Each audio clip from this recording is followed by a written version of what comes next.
अब तक हमने consumer equilibrium in case of single commodity देखा था। अब हम consumer equilibrium in case of multiple commodity देखते हैं। जैसे ये रियल दुनिया में एक कमोडिटी नहीं, बहुत सारा कमोडिटी होता है, तो मार्जिनल तो हम उस मल्टीपल कमोडिटी में कंज्यूमर इक्विलिब्रियम देखेंगे। तो इसी को बोला जा रहा है law of equity marginal equality. तो law of equity marginal utility क्या है? तो ये बोल रहा है कि जब MU1/P1 marginal utility of first commodity by price उसका marginal utility of second commodity by price, इसी तरह marginal utility of nth commodity by price of nth commodity जब बराबर होंगे तो इक्विलिब्रियम आएगा। और ये नेसेसरी कंडीशन है, और ये जब MU के बराबर हो तो ये सफिशिएंट कंडीशन है। तो इसे दो तरह से समझा जा सकता है कि मान लेते हैं कि पूरी दुनिया में एक ही ऑब्जेक्ट है, एक ही कमोडिटी है। तो हम पिछले क्लास में देखे थे MU1/P1 बराबर MUM, और उसी तरह मान लेते हैं दूसरी जो कमोडिटी वो किसी दूसरी दुनिया में है, तो इसका वैल्यू हो रहा है MU2/P2 बराबर MUM। यहाँ पर इक्विलिब्रियम अचीव हो रहा है। और हम बोल सकते हैं इक्वेशन फर्स्ट और सेकेंड से बोल सकते हैं MU1/P1 बराबर MU2/P2। ये प्रूफ हो गया। परंतु मार्शल ने इस चीज़ का जिक्र नहीं किया था। मार्शल ने ये बात बताए थे, मार्शल ने ये बात बोले थे कि जब कंज्यूमर मार्केट में उतरेगा तो वो डायरेक्ट अनुभव करेगा कि वो जब खरीदने का डिसीजन लेगा तो वो अनुभव करेगा कि जब MU1/P1 बराबर MU2/P2 बराबर MU3/P3 हो रहा है, तभी वो खरीदने का डिसीजन ले रहा है। इसी पॉइंट पर खरीदने का डिसीजन ले रहा है। जैसे आप समझ सकते हैं कि आपके पास दो बिस्कुट है, एक 10 रुपया का है, एक 5 रुपया का है। कितना बिस्कुट है? 10 रुपया 5। आप देख सकते हैं एक बिस्कुट 10 रुपया का है, एक बिस्कुट 5 रुपया का है। तो मान लीजिए आपका डिसीजन सोच कर दिए थे कि आप 4 बिस्कुट खरीदिएगा, दोनों 4-4 बिस्कुट खरीदिएगा, आपने ये सोच कर दिया था। तो यहाँ पर वो देखेगा कि जब वो 4th बिस्कुट खरीद रहा है, तो मान लीजिए ये जो 10 रुपये वाला बिस्कुट है इसकी क्वालिटी जैसा ज़्यादा खराब है। तो आप अनुभव कर सकते हैं कि मान लीजिए उस समय उसकी मार्जिनल यूटिलिटी मान लीजिए उससे मिल रहा है 25। और 5th बिस्कुट है, जब 5 रुपये वाला जो बिस्कुट है उससे जब 4th बिस्कुट जब खरीद रहा है, तो मान लीजिए उसको मिल रहा है मार्जिनल यूटिलिटी 24। तब वो कंपेयर करके देखेगा MU1/P1 निकालेगा। तो यहाँ पर आप देख सकते हैं इसकी वैल्यू क्या आएगी 25/10 और इसकी वैल्यू आएगी 24/5। तो जब ये देखेगा कि इसकी वैल्यू ज़्यादा है और ये 25/10 कम है, तो नॉर्मल सी बात है वो सीधा सीधी एक कमेंट करेगा, जो आपको पिछला क्लास में हम बताए थे कि ये जो 4th बिस्कुट खरीद रहे हैं वो उससे लायक नहीं है, जितना प्राइस उस पे कर रहा है 10 रुपया उससे लायक नहीं है। तो वो बोलेगा कि जो लायक नहीं है तुम क्यों उसको खरीदें? उससे बढ़िया है कि जिसमें पर रुपीज हम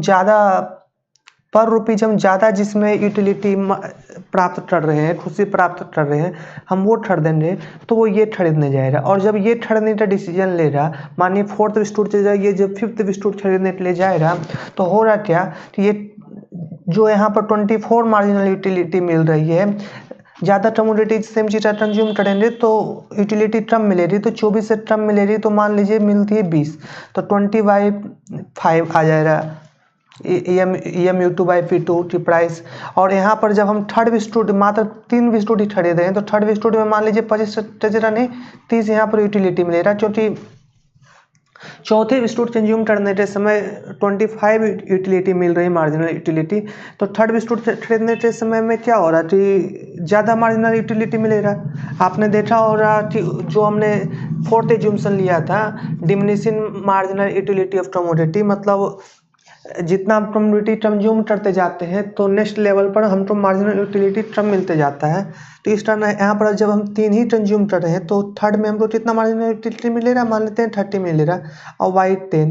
तो इस तरह देख सकते हैं इसकी वैल्यू क्या आ रही 3 और इसकी वैल्यू आ रही 4। तो अभी भी देख रहे हैं कि पर रुपीज में मार्जिनल यूटिलिटी किसमें ज़्यादा मिल रही है, इसमें मिल रही है। तो फिर से ये डिसीजन ले रहा है कि हम 5 कमोडिटी क्यों खरीदें, 6 कमोडिटी खरीदेंगे। इस तरह 8 लेवल पर आएगा। मान लीजिए आप 6th कमोडिटी खरीद रहा है तो उसकी प्राइस उसमें मान लीजिए 30% 15 यूटिलिटी मिल रहा है और प्राइस कितना है 5, तो इसकी भी वैल्यू आ रही है 3। तो यहाँ पर देख सकते हैं कि उसके डिसीजन यहाँ सिर्फ 5 रुपये वाला बिस्कुट खरीदे रहा और 3 बिस्कुट खरीदे रहा, कितना तीसरा वाला 10 रुपयाज वाला।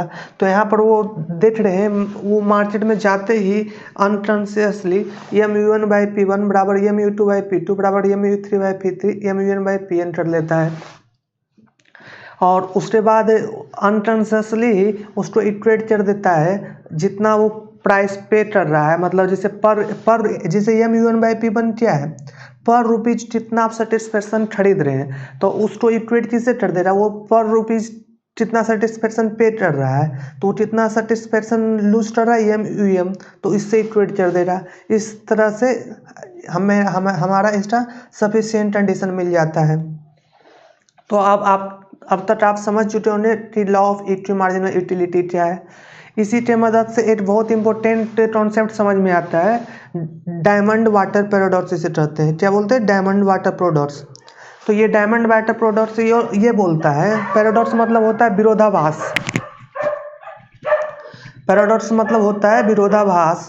तो विरोधाभास क्या होता है कि मतलब जैसा प्रतीत होता है वैसा नहीं हो रहा है, जैसा प्रतीत होता है वैसा नहीं हो रहा है, वो होता है विरोधाभास। तो डायमंड वाटर पैराडॉक्स में बोला जा रहा है कि वाटर जो है वो ज़्यादा नेसेसरी है और डायमंड जो है अननेसेसरी है।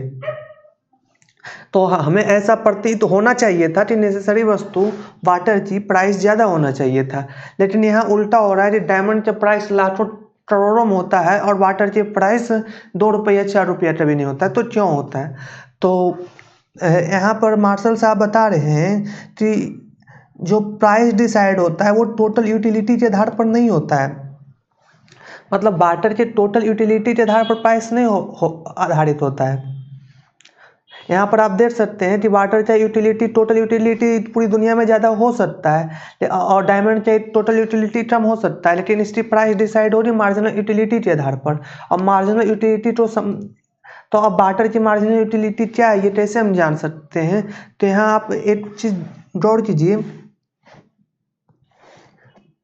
कि मार्जिनल यूटिलिटी यहाँ पर गौर ये कीजिए कि एसेंशियल वस्तु के केस में मार्जिनल यूटिलिटी बहुत तेज़ी से कम होता है। जैसे मान लीजिए आपके पास 2 ग्लास वाटर है तो आप पूरी दुनिया में सिर्फ 2 ही ग्लास वाटर है तो इसकी प्राइस बहुत हाई रहेगी, लेकिन और ये एसेंशियल कमोडिटी इस तरह। लेकिन जैसे ही 2 ग्लास वाटर चाहिए जरा पूरा दुनिया में 4 ग्लास वाटर या 4 लीटर आए या उसके बाद 4000 लीटर आए फिर 4 बिलियन लीटर आए बढ़ते जाएगा तो इसकी प्राइस ड्रास्टिकली घट जाएगी, बहुत फास्ट घटेगी वाटर की प्राइस, क्योंकि एसेंशियल वस्तु के मार्जिनल यूटिलिटी बहुत तेज़ी से कम होती है, जबकि लग्जरी वस्तु की मार्जिनल यूटिलिटी बहुत धीमे धीमे कम होती है। तो यहाँ देख सकते हैं कि वाटर का मार्जिनल यूटिलिटी क्या हो रहा है। जब हम law of equity marginal utility जाते हैं तो नेसेसरी कंडीशन में बोले थे mu1/p1 बराबर mu2/p2 हो रहा। तो वाटर की मार्जिनल यूटिलिटी बहुत कम है क्योंकि इसकी उपलब्धता बहुत ज़्यादा है और इसकी उपलब्धता बढ़ने के साथ मार्जिनल यूटिलिटी बहुत जल्दी कम होता है। तो EMUT price EMUT marginal utility कम है वाटर का, तो प्राइस भी क्या हो रहा है, कम हो रहा है, तभी तो ये इक्वेट हो पाएगा mu1/p1 से। तो इस तरह से वाटर की प्राइस कम होती है और डायमंड की प्राइस ज़्यादा हमेशा बनी हुई रहती है।